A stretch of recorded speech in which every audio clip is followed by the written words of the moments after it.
Hello students, आज हम लोग नया टॉपिक फिर पढ़ने जा रहे हैं, इकोलॉजिकल सक्सेशन। देखिए क्या है इकोलॉजिकल सक्सेशन। इकोलॉजिकल सक्सेशन में क्या होता है, जो भी बायोटिक कम्युनिटीज है वो डायनेमिक नेचर के होते हैं, मतलब धीरे धीरे समय के साथ बदलते रहते हैं। तो जिस प्रोसेस से प्लांट्स और एनिमल स्पेसीज का जो कम्युनिटी है कोई पर्टिकुलर एरिया में रिप्लेस हो रहा है या फिर चेंज हो रहा है टाइम के साथ, इसी को बोलते हैं इकोलॉजिकल सक्सेशन। समय के साथ जो बदल रहा है प्लांट्स और एनिमल्स जिस प्रोसेस से, वो प्रोसेस को क्या बोलते हैं, इकोलॉजिकल सक्सेशन। तो बायोटिक और एबायोटिक कंपोनेंट्स इसमें दोनों चीज़ इसमें इन्वॉल्व होगा चेंज लाने में।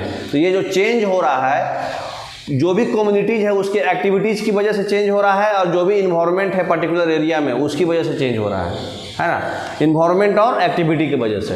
तो जो फिजिकल इन्वायरमेंट जो नेचर को इन्फ्लुएंस कर रहा है, उसके रेट को, उसके डायरेक्शन को, उसके लिमिट को, वो चेंज कर रहा है, प्रभावित कर रहा है। तो सक्सेशन की वजह से प्लांट्स और एनिमल्स का कम्युनिटी भी बदलता है। तो दो टाइप का सक्सेशन होता है, एक प्राइमरी सक्सेशन और एक सेकेंडरी सक्सेशन। देखिए क्या होता है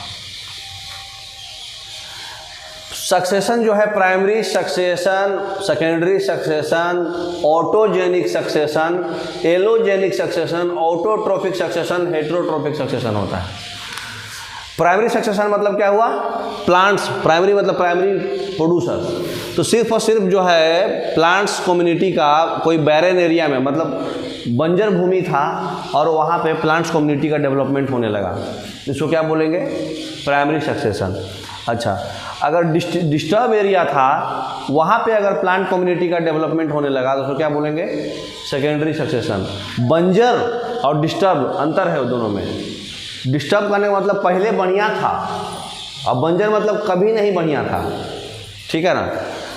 कंट्रोल ऑटोजेनिक सक्सेशन कब होगा, इसको हम लोग बायोटिक कंपोनेंट, इकोसिस्टम के बायोटिक कंपोनेंट से कंट्रोल कर रहे हैं, मतलब उसके टेम्परेचर से, प्रेशर से, रेनफॉल से, ह्यूमिडिटी से। अगर इस चीज़ से किसी चीज़ के चेंजेस को कंट्रोल कर रहे हैं तो ऑटोजेनिक सक्सेशन है, मतलब उसको ख़त्म नहीं होने दे रहे हैं। अगर हम एबायोटिक कंपोनेंट से कंट्रोल कर रहे हैं तो एलोजेनिक सक्सेशन है, मतलब बायोटिक कंपोनेंट से कर रहे हैं तो ऑटोजेनिक, और एबायोटिक कंपोनेंट से कर रहे हैं तो एलोजेनिक, ठीक है। अब ये जो है इनऑर्गेनिक सब्सटेंस जहाँ ज़्यादा है वहाँ पर कोई ये हो रहा है तो ऑटोट्रोपिक होगा, और जहाँ पे ऑर्गेनिक सब्सटेंस ज़्यादा है वहाँ पे कुछ हो रहा है तो हेटेरोट्रोपिक होगा, है ना। तो ऑटोट्रोपिक तो नाम जानते ही हैं आप, ऑटोट्रोपिक बोले तो क्या हुआ, प्लांट्स इनऑर्गेनिक सब्सटेंस को यूज करके खाना बना रहा है, और प्लांट्स के खाना को कोई खाएगा तो हेटेरोट्रोपिक हो जाएगा वो। तो यहाँ पे ऑर्गेनिक हो गया, यहाँ पे इनऑर्गेनिक। नेक्स्ट, तो देखिए प्राइमरी सक्सेशन का एग्जांपल दिए हुए हैं। पहले बैरन रॉक था, बैरन मतलब बंजर रॉक्स था, उसको जो है लाइकेंस थोड़ा बहुत यूज करके काटा उसको तोड़ दिया, तोड़ करके उसको जो है छोटा प्लांट्स लाइकेंस में बना दिया धीरे धीरे, ठीक है।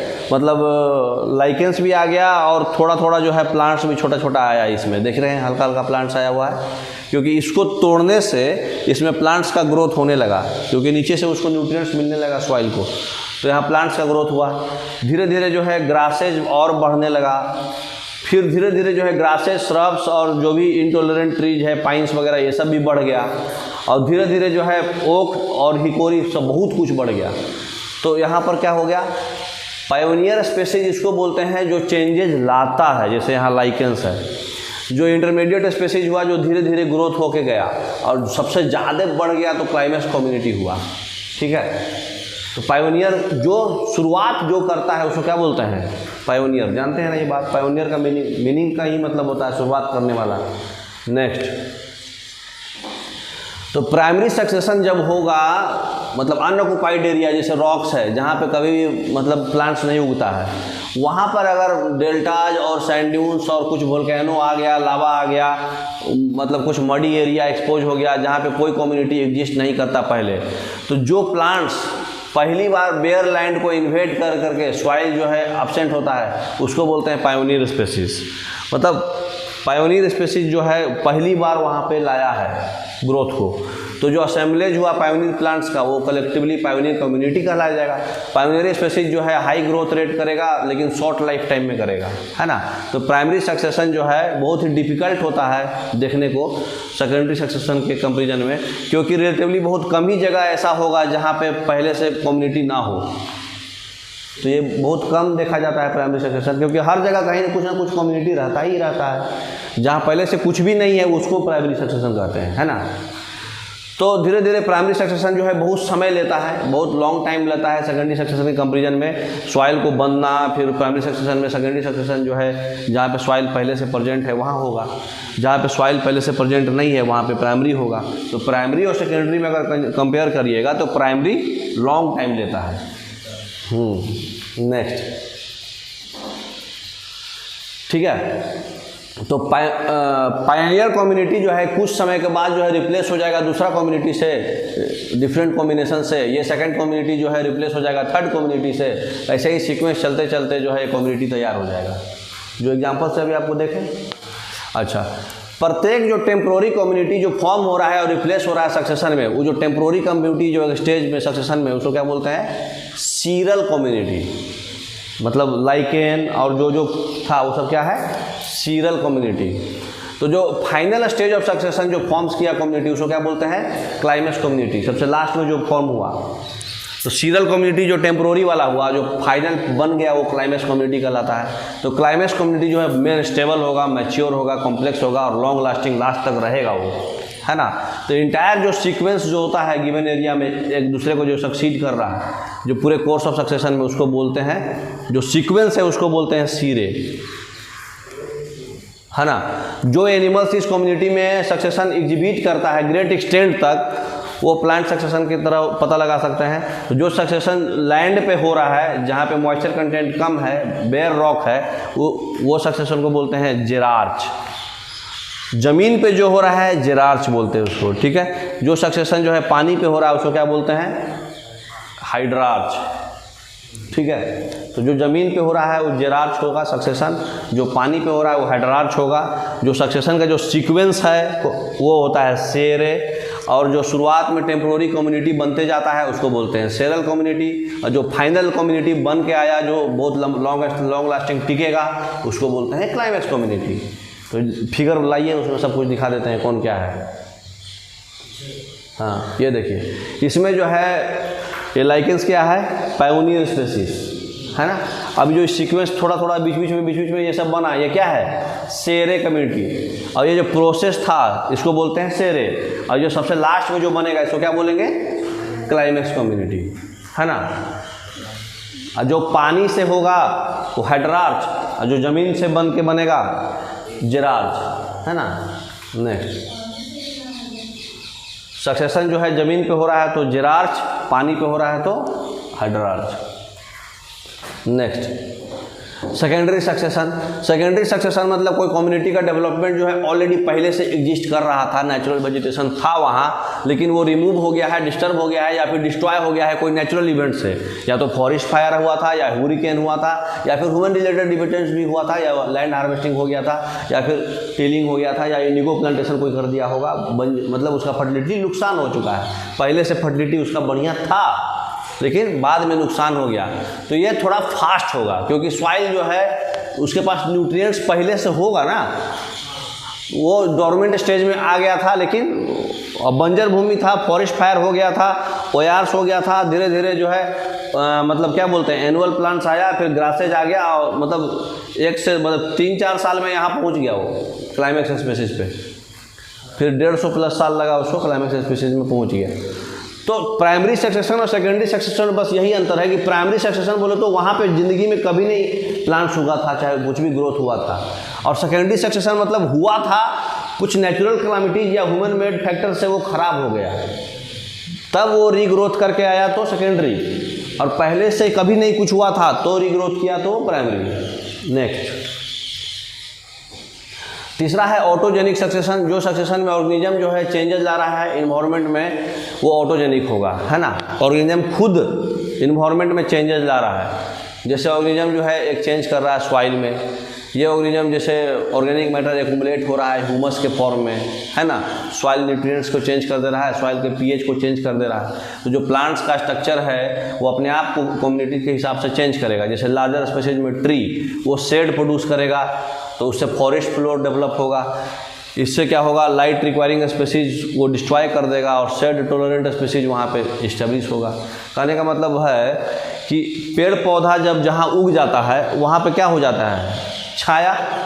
तो जो स्पेसीज छाया में ही उग पाएगा वहीं वहाँ पे ग्रो कर पाएगा, जो जिसको लाइट का ज़रूरत है वहाँ पे वो ग्रो नहीं कर पाएगा। तो वो अपने आप को चेंज कर रहा है एज पर इन्वायरमेंटल चेंज के अनुसार, उसको बोलते हैं ऑटोजेनिक सक्सेशन, माने खुद कर ले रहा है चेंजेज, है ना। जो चेंजेज खुद कर ले रहा है इन्वायरमेंट की बदलने की वजह से वो ऑटोजेनिक सक्सेशन होगा। ठीक है।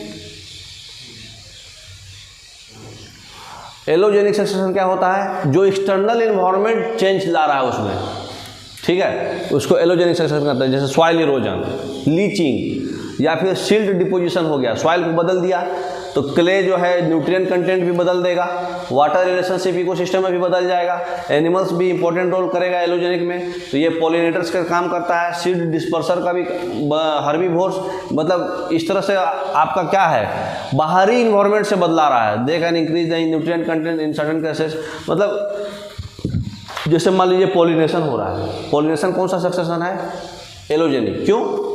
क्योंकि पॉलिनेशन का एंथर और स्टिग्मा जो मूवमेंट हो रहा है ये बाहर से होता है। तो अगर एक्सटर्नल फैक्टर से आपके अंदर चेंजेज आ रहा है तो वो एलोजेनिक सक्सेशन है। अपने आप चेंजेज आ रहा था तो ऑटोजेनिक था, बाहरी फैक्टर से चेंजेज हो रहा है तो एलोजेनिक है। ठीक है। ऑटोट्रोफिक मतलब समझ रहे हैं, इनऑर्गेनिक, है ना, इनऑर्गेनिक इन्वायरमेंट लाएगा, ये प्रीडोमिनेंट रहेगा, इसमें डोमिनेंस रहेगा। ऑटोट्रोपिक मतलब जो खुद से खाना पकाता हो। तो प्राइमरी और सेकेंडरी सक्सेशन दोनों जो है ऑटोट्रोपिक में आएगा और बहुत वाइड स्प्रेड होता है। तो प्राइमरी और सेकेंडरी आप पढ़े थे ना, प्लांट्स ही था ना सारा, एनिमल्स तो नहीं था उसमें। तो ऑटोट्रोपिक मतलब जो खुद से खाना बना के सक्सेशन लाए। अच्छा, इसमें क्या होगा, हेट्रोट्रोफी माने ऑर्गेनिक कंटेंट ज़्यादा होगा, है ना। तो ये बहुत स्पेशल और रेयर केस में होता है जहाँ पे इन्वायरमेंट जो है टोटली ऑर्गेनिक रहे, माने प्रीडोमिनेंस।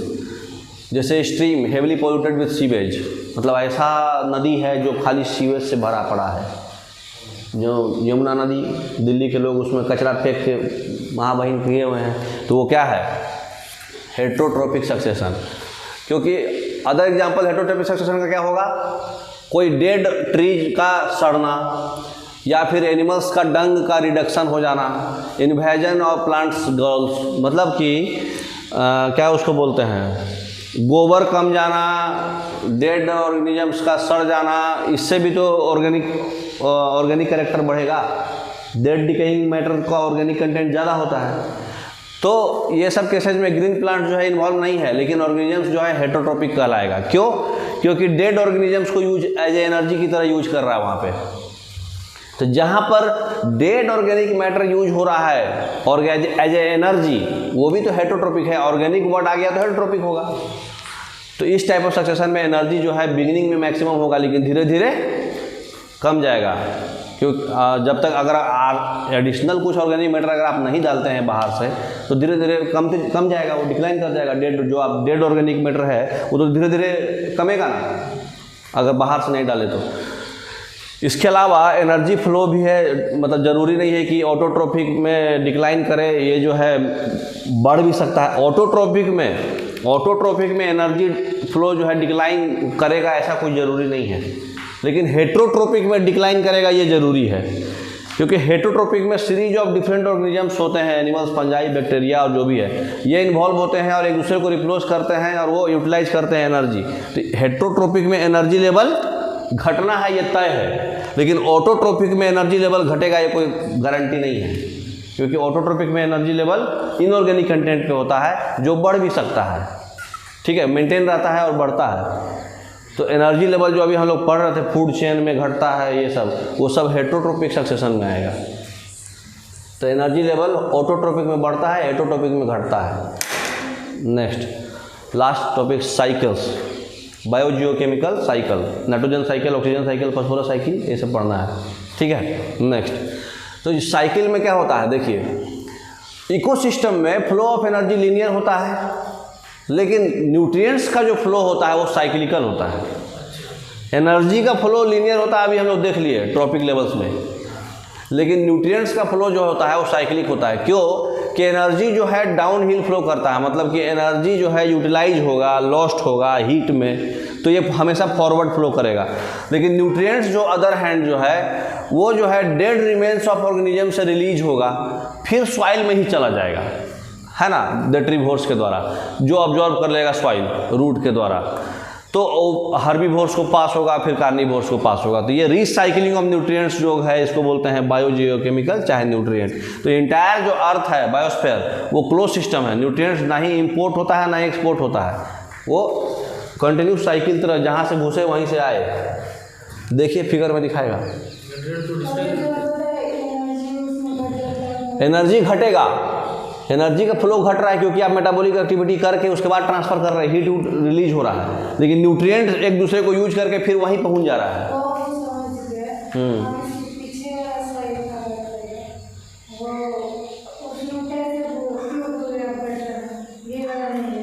हेट्रोट्रोपिक में,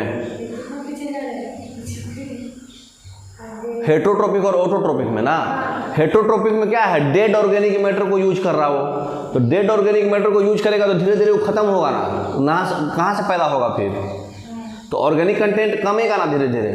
तो ऑर्गेनिक कंटेंट अगर कम रहा है तो उसका एनर्जी लेवल कम जाएगा। और ऑटोट्रोपिक में क्या है, वो खाना तो पकाते जा रहा है ऑक्सीजन ले लेके। सनलाइट क्या है, इनऑर्गेनिक कंटेंट का महाबाप है, तो वो तो नहीं कम रहा है ना, तो वो इनऑर्गेनिक कंटेंट कभी भी नहीं कमेगा, तो ये बढ़ते जाएगा। हाँ, तो ऑटोट्रोपिक में इनऑर्गेनिक ही तो प्रीडोमिनेंट रहता है और हेट्रोट्रोपिक में ऑर्गेनिक रहता है, क्योंकि फूड बनाता है। अब फूड तो भाई, फूड तो एक ना एक दिन कम नहीं वाला है ना, धीरे धीरे खाना तो धीरे धीरे कमेगा ही ना, लेकिन सनलाइट थोड़ी कम जाएगा। तो ऑटोट्रोपिक में हमेशा बढ़ेगा, हेट्रोट्रोपिक में कमेगा। नेक्स्ट, केमिकल साइकिल देखिए, ये देखिए, मतलब हमेशा फिक्स रहेगी क्या? हाँ, न्यूट्रिएंट्स यूज होगा लेकिन फिर से वो पहुंच जाएगा वहाँ पे। देखिए कैसे हो रहा है, देखिए न्यूट्रिएंट्स है सॉइल में, उसको प्लांट्स ऑब्जॉर्व किया, उसको कंज्यूमर्स खाया, खा करके फिर उस सॉइल में डिकम्पोज होकर फिर पहुँच गया। जब आदमी मर जाएगा, कंज्यूमर्स मरेगा, तो फिर उस सॉइल में डिकम्पोज हो जाएगा ना, बायोडिग्रेडेबल सब्सटेंस, और फिर न्यूट्रिएंट्स आ जाएगा सॉइल में ही। जैसे कोई भी आदमी मरता है तो मरने के बाद मिट्टी ही ना बनता है, मिट्टी से आए और मिट्टी में गए, तो न्यूट्रिएंट्स नहीं बदला। ये इसका ऐसा है ना, जैसे एनर्जी नेचर क्रिएटेड नॉट, हाँ वैसा है, लिख रहा है ना, एनर्जी फ्लो हो रहा है, लॉस हो रहा है, लेकिन न्यूट्रिएंट्स क्या हो रहा है, डेड रिमेन्स ऑर्गेनिज्म से रिलीज बैक हो जा रहा है फिर से सॉइल में। नेक्स्ट, तो न्यूट्रिएंट साइकिल्स में देखिए क्या क्या है, दो इंपॉर्टेंट कंपोनेंट्स है पहले समझने के लिए, एक है रिजर्वायर पूल और एक है साइकिलिंग पूल। तो रिजर्वायर पूल जो एटमॉस्फेयर और रॉक होता है जो सबसे ज़्यादा न्यूट्रिएंट्स स्टोर करता है। रिजर्वायर का काम क्या है, स्टोर करना पानी। तो उसी तरह से एटमॉस्फेयर और रॉक क्या करता है, न्यूट्रिएंट्स को स्टोर करके रखता है। तो एटमॉस्फेयर और रॉक क्या हो गया, रिजर्वायर पूल। अब साइकिलिंग पूल चाहे कंपार्टमेंट्स ऑफ साइकिल क्या होगा, ये जो है शॉर्ट स्टोरेज ऑफ कार्बन है प्लांट्स और एनिमल्स के फॉर्म में, मतलब कार्बन स्टोर करा, फिर ट्रांसफर करा, फिर स्टोर करा, मतलब शॉर्ट टाइम के लिए स्टोर कर रहा है, तो ये साइकिलिंग पूल होगा। ठीक है, नहीं। अब देखिए, रिप्लेसमेंट पीरियड के आधार पर न्यूट्रिएंट साइकिल को परफेक्ट और इम्परफेक्ट साइकिल बोला जाता है। परफेक्ट साइकिल किसको बोलेंगे, जहाँ पे न्यूट्रिएंट्स रिप्लेस बहुत फास्ट हो रहा है और तुरंत यूटिलाइज भी हो जा रहा है। जितना भी गैसियस साइकिल है वो परफेक्ट साइकिल है, लेकिन सेडिमेंट्री साइकिल जो होता है वो इम्परफेक्ट होता है, क्योंकि कुछ न्यूट्रिएंट्स इसमें लॉस हो जाता है साइकिल से, और वो जो सेडिमेंट्स में जाके लॉक हो जाएगा और वो इमीडिएट साइकिलिंग वाले को अनअवेलेबल होगा खाने के लिए। तो सेडिमेंट्स में जो सॉइल जाके फंस गया वो उसको दूसरा प्राइमरी कंज्यूमर, सेकेंडरी कंज्यूमर उसको यूज नहीं कर पाया। तो जो यूज नहीं हो पाया कंटिन्यूसली, वो उसको बोलते हैं सेडिमेंट्री साइकिल। जो कंटिन्यूस यूज होता है वो परफेक्ट साइकिल। ठीक है, नेक्स्ट। तो नेचर ऑफ द रिजर्वायर के हिसाब से दो टाइप ऑफ साइकिल बनाया गया है, गैसियस साइकिल और सेडिमेंट्री साइकिल। इसी को परफेक्ट को गैसियस बोल दिया है ना, जहाँ पे रिजर्वायर जो है एटमॉस्फेयर है चाहे हाइड्रोस्फेयर है, और सेडिमेंट्री में रिजर्वायर क्या है, अर्थ का क्रस्ट है ना, मतलब रिजर्वायर मतलब जहाँ न्यूट्रिएंट्स स्टोर हो रहा है। तो इसमें देखिए 4 साइकिल इंपॉर्टेंट है जो पढ़ना है। पहला साइकिल क्या है हमारा, कार्बन साइकिल। तो जितना भी सोर्स है कार्बन का, वो कार्बन डाइऑक्साइड है ना, जो पानी में सोलुबल होता है, और मतलब ओशंस भी सबसे ज़्यादा कार्बन डाइऑक्साइड कंटेन करता है। तो ग्लोबल कार्बन साइकिल में क्या क्या स्टेप होता है ये देखिए। पहला स्टेप होता है फोटोसिंथेसिस। सबसे ज़्यादा CO2 होता है किसमें, ओशन में। तो ग्रीन प्लांट्स जो होता है सनलाइट के प्रेजेंस में CO2 को यूज करके फोटोसिंथेसिस के प्रोसेस में इनऑर्गेनिक कार्बन को ऑर्गेनिक कार्बन फूड में बदल देगा और ऑक्सीजन रिलीज करेगा। माने ग्लूकोज प्लस ऑक्सीजन बनता है, मालूम है ना आपको, CO2 plus H2O, glucose plus oxygen बना। तो फूड बनने के अलावा फोटोसिंथेसिस के थ्रू कार्बन जो है प्लांट्स को यूज भी किया आपने मेटाबॉलिज्म में, और फिर कुछ स्टोर भी किया बायोमास में। तो जो अवेलेबल होगा हर्बीवोर्स, हेटेरोट्रॉप्स के लिए, ह्यूमन बींग्स के लिए, माइक्रोऑर्गेनिज्म्स के लिए फूड की तरह। तो इसमें क्या किया, प्लांट्स जो है सनलाइट को यूज करके फोटोसिंथेसिस किया। ठीक है, फोटोसिंथेसिस यूज करके CO2 कार्बन जो बना, नेक्स्ट पेज में देखिए इसमें हाँ, CO2 को और सनलाइट को लेके खाना बनाया। ऑर्गेनिक कार्बन जो है कौन यूज कर लिया, मतलब डेड ऑर्गेनिजम्स और वेस्ट प्रोडक्ट्स।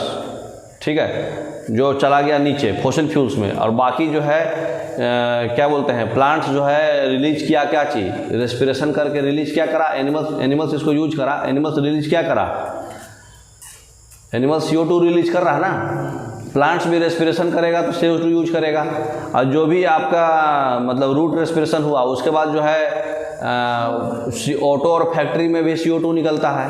तो ये सब CO2 कहाँ यूज हो गया, जो ओशंस में था सब यूज कर लिया प्लांट्स फोटोसिंथेसिस में। और फिर जो है यहाँ डेड ऑर्गेनिज्म में आया, वेस्ट प्रोडक्ट में, जो फॉसिल फ्यूल्स में चला गया।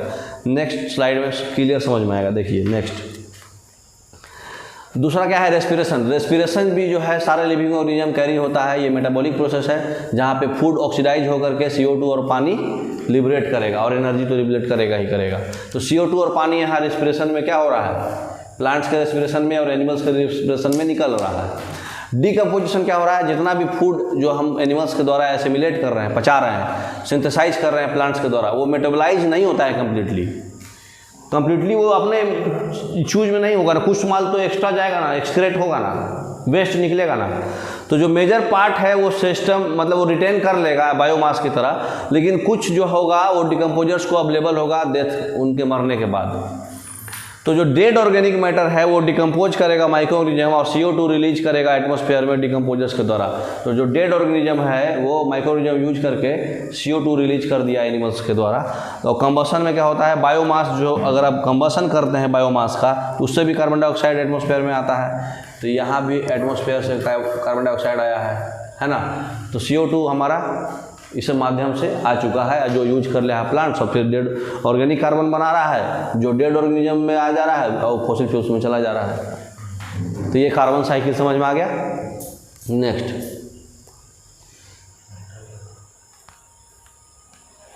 हैंग कर रहा है क्या, दूसरा है nitrogen cycle.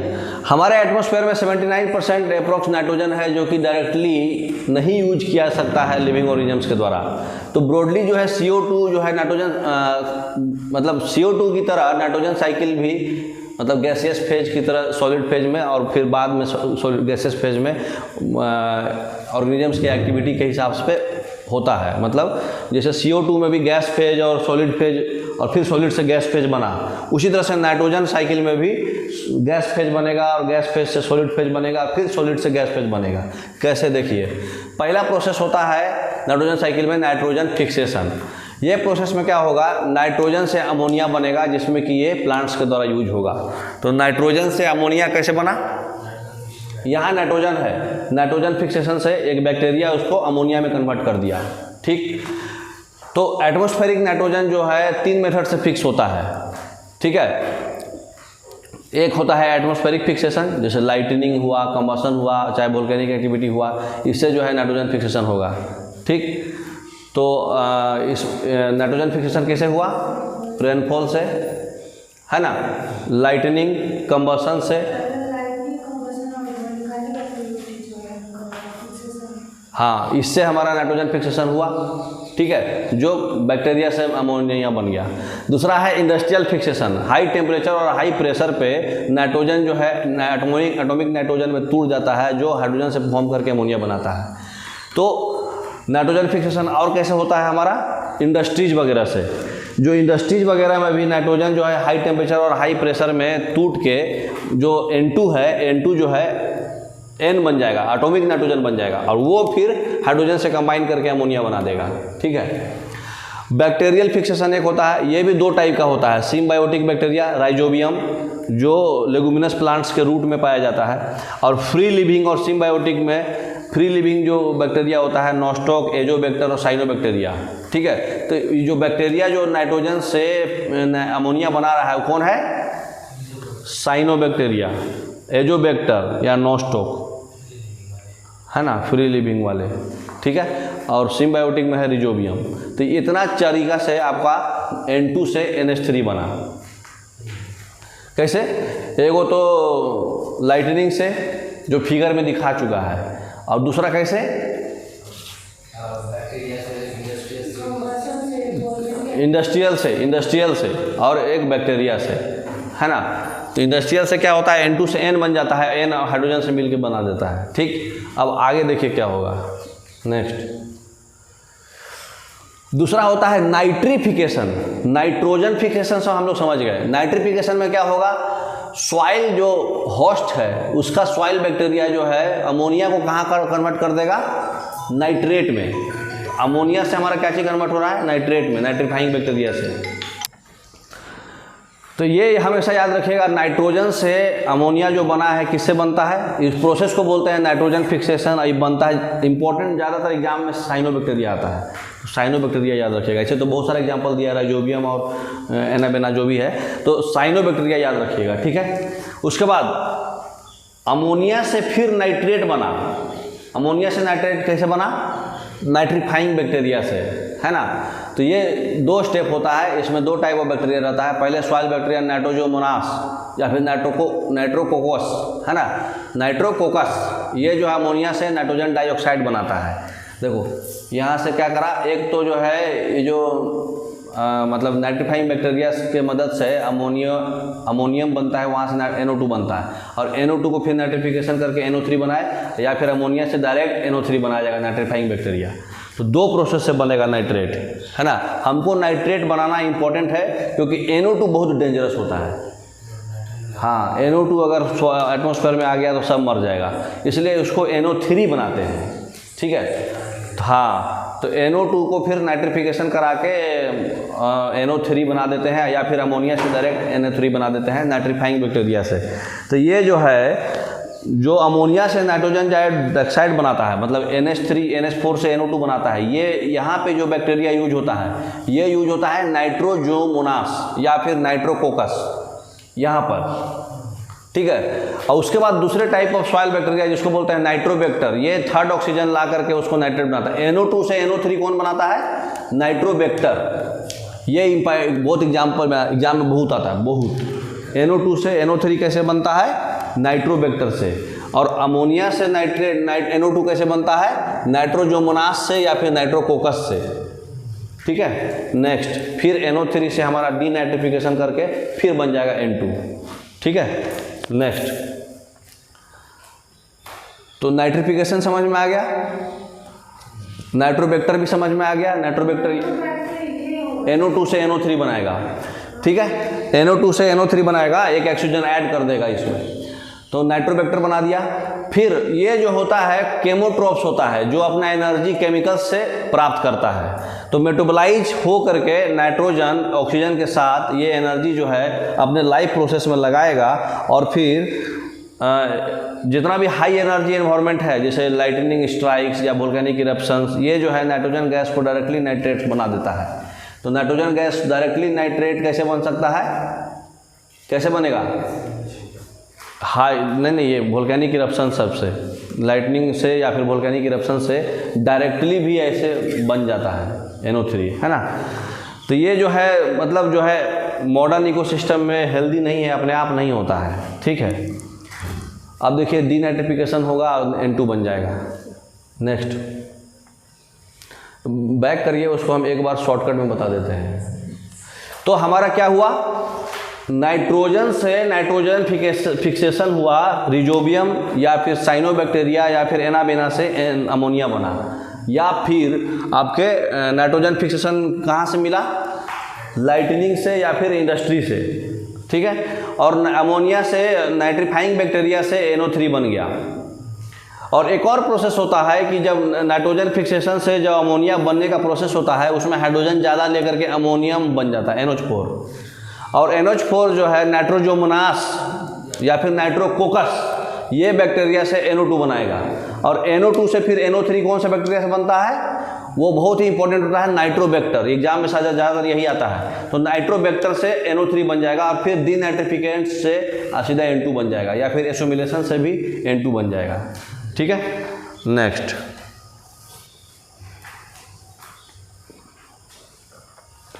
Water cycle. Water cycle जो है आप लोग बचपन में पढ़ते आ रहे होंगे। देखिए इस फिगर में क्या समझ में आ रहा है आपको, थोड़ा सा उधर ले लीजिए, बस। इस फिगर में आपको क्या समझ में आ रहा है, हमारा प्लांट्स जो है सनलाइट से मतलब ये ट्रांसपिरेशन कर रहा है ना, ट्रांसपिरेशन समझ में आता है ना।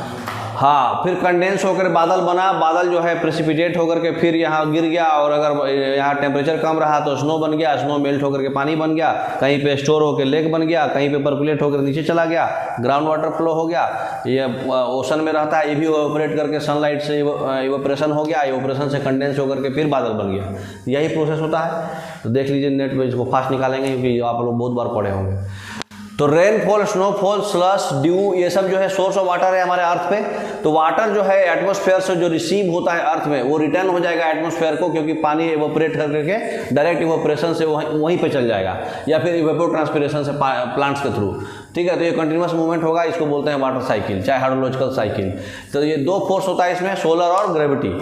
तो इवेपोरेशन और प्रेसिपिटेशन जो है मेन प्रोसेस है वाटर साइकिल में। दो प्रोसेस होता है जो एक दूसरे से अल्टरनेट होते रहता है। वाटर जो ओशन से, लेक से, पॉन्ड से, रिवर से और स्ट्रीम से इवेपोरेट होकर के सन्स के हीट एनर्जी से इवेपोरेट हो जाएगा, ठीक। इवेपोरेट होने के बाद प्लांट्स भी जो है ट्रांसपिरेशन कर देता है बहुत सारा ह्यूज अमाउंट ऑफ वाटर। दोनों जो वाटर जो है वेपर स्टेट में, एयर में है, वो क्लाउड्स बना देगा, ठीक है। विंड के स्पीड के साथ ड्रिफ्ट भी करेगा, माने बहते भी जाएगा।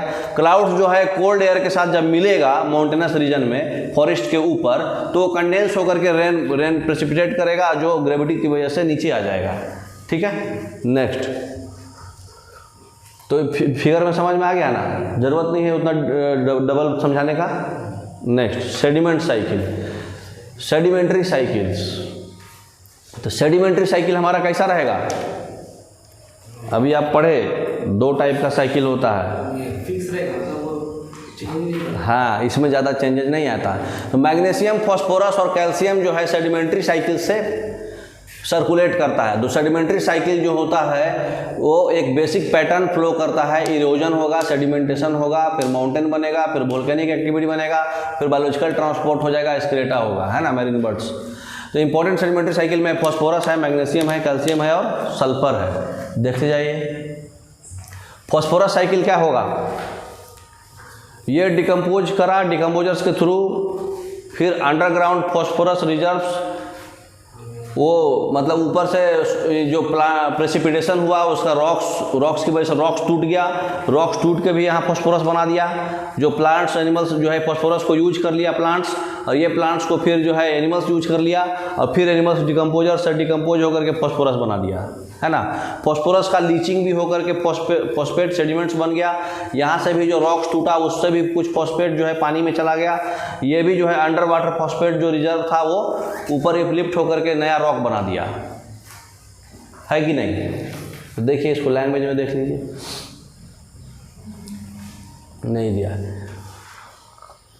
तो समझ में आ रहा है सब, जो फिगर दिए हैं समझ में आया? यहाँ से समझिए, हमारे पास जो क्लाउड से जो पानी आया उससे रॉक्स को टूट जाता है, रॉक्स टूट के मिनरल्स बनता है। तो ये मिनरल्स फॉस्फेट जो है रिजर्व में था। ये फॉस्फेट को सॉइल के थ्रू न्यूट्रिएंट्स जाता है अपलिफ्ट होके, है ना, जाइलम के थ्रू। तो ये न्यूट्रिएंट्स इसमें सॉइल लिया, इसको खाया कौन?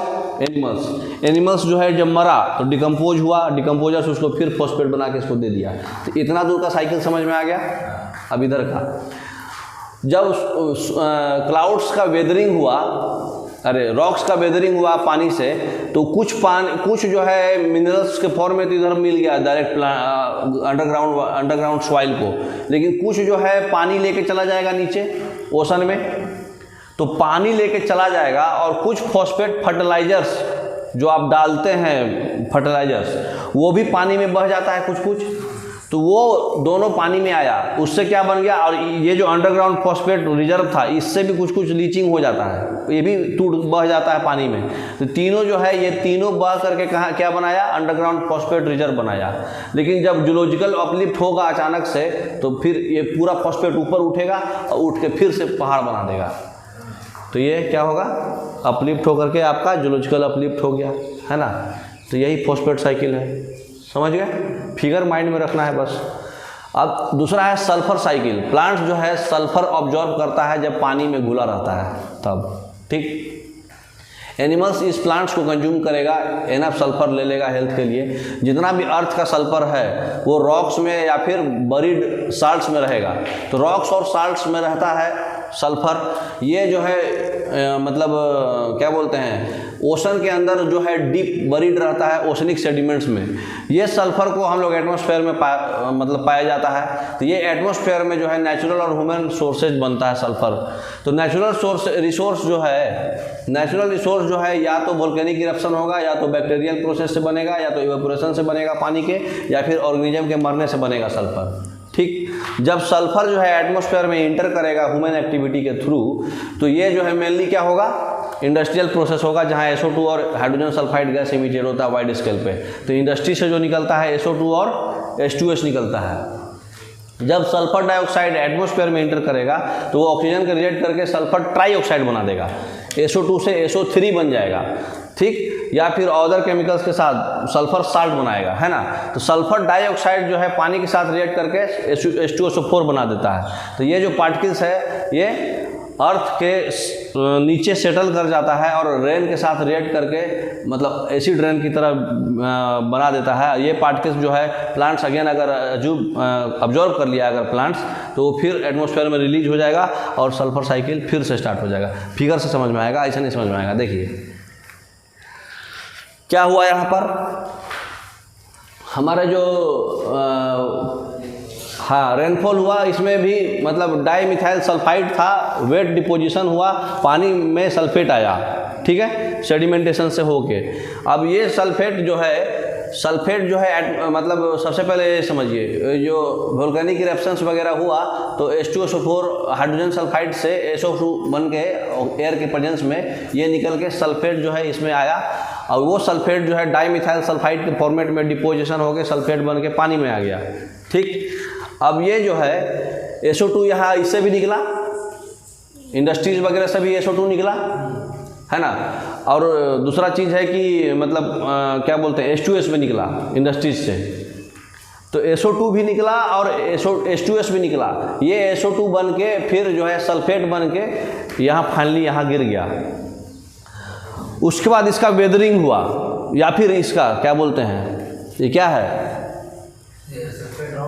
हाँ रॉक्स। ये रॉक्स का वेदरिंग हुआ तो उससे भी सल्फेट आया पानी में, ठीक। या फिर ये जो सल्फेट जो है एनिमल्स लोग जो खाना खा के जो गोबर किया उससे भी है डिकम्पोजिशन और वेस्ट प्रोडक्ट्स, है ना, वो भी सल्फेट बनाया, ठीक है। प्लांट्स का जो रेसिड्यू निकल रहा था वो भी सल्फेट बना रहा था, ठीक। उसके बाद बैक्टीरिया भी सल्फेट बना रहा था। तो ये सारा सल्फेट जो है प्लांट अपटेक कर लिया और फिर जो है SO2 के फॉर्मेट में ले लिया। और अगर रेनफॉल जब यहाँ पे हुआ तो ये जो रेनफॉल जो होता है एसिड रेन के फॉर्मेट में होता है, उसमें सल्फेट रहता है, इसी को एसिड रेन बोलते हैं। तो उसमें सल्फेट रहता है, यही चीज़ होते रहेगा कंटिन्यू। कौन सा लीचिंग? मतलब वही जो ऊपर से जो पानी जो जा रहा था, कुछ जो है हवा में चल जाता है एटमॉस्फेयर में SO2 के फॉर्मेट में, कुछ पानी के बहाव से फिर डायरेक्ट आकर के यहाँ गिर जाता है। ये रास्ते से आके गिर गया ना यहाँ। फिगर माइंड में करो और बैक करो, स्लाइड बताते हैं। यहाँ पे क्या लिखा? प्लांट सल्फर को ऑब्जॉर्व कर लिया जब पानी में घुला हुआ था, है ना। उसके बाद क्या लिखा? एनिमल्स ये प्लांट्स को कंज्यूम करा और फिर अपना एनफ सल्फर ले करके अपना हेल्थ मेंटेन करा। वो जितना भी अर्थ का सल्फर है वो रॉक्स और साल्ट्स में होता है या फिर ओशन में होता है। फिर सल्फर जो है एटमॉस्फेयर में भी मिलता है। ये जो है नेचुरल और ह्यूमन सोर्स से मिलता है, वोल्केनिक इरप्शन से या फिर इवापोरेशन से या फिर ऑर्गेनिज्म, डिकेइंग ऑर्गेनिज्म से। जब सल्फर एटमॉस्फेयर में इंटर करेगा ह्यूमन एक्टिविटी से, तो इससे क्या होगा? SO2 निकलेगा और H2S निकलेगा, है ना। जब सल्फर डाइऑक्साइड एटमॉस्फेयर में आएगा तो ये ऑक्सीजन से रिएक्ट करके SO3 बनाएगा और या फिर सॉल्ट बनाएगा, और SO2 सल्फर डाइऑक्साइड पानी के साथ रिएक्ट करके H2SO4 बनाएगा। ये सारा पार्टिकल जो है अर्थ में सेटल हो जाएगा और रेनफॉल से रिएक्ट करके एसिड रेन में गिरेगा, और ये पार्टिकल जो है प्लांट्स अगेन ऑब्जॉर्व करेगा और फिर एटमॉस्फेयर में रिलीज कर देगा। सल्फर साइकिल फिर से स्टार्ट हो जाएगा। तो क्या हो रहा है? ये जो बैक कीजिए, अरे नेक्स्ट कीजिए। इसमें जो है ये जो एसिड रेन आ रहा है, सल्फेट इन वाटर मतलब क्या है? Acid rain. तो जो साल्ट्स का वेदरिंग हो रहा है, ये जो इंडस्ट्री से SO2 निकल रहा है, वोल्केनो से SO2 और H2S निकल रहा है, ये SO2 बन के सल्फेट बन के यहाँ एसिड रेन के फॉर्मेट में यहाँ नीचे गिर रहा है। यही चीज़ फिर यहाँ पे मतलब ये क्या बोलते हैं, प्लांट्स जो है, एनिमल्स जो है, इसको खा करके वेस्ट निकल के डिकम्पोज होकर बैक्टीरिया फिर सल्फेटे बना रहा है। प्लांट भी सल्फेटे बना रहा है, ये अभी वेस्ट से सल्फेट ही बन रहा है, फिर ये प्लांट ले रहा है, फिर ऐसे ही चलते जा रहा है ना। नेक्स्ट हो गया तो ओके, आपका इकोलॉजी एंड एनवायरनमेंट ख़त्म हो गया। अब हम लोग कल करंट अफेयर्स पढ़ेंगे। आप लोग कुछ देख कर आइएगा। बर्दाश्त करने के लिए धन्यवाद। कितना मिनट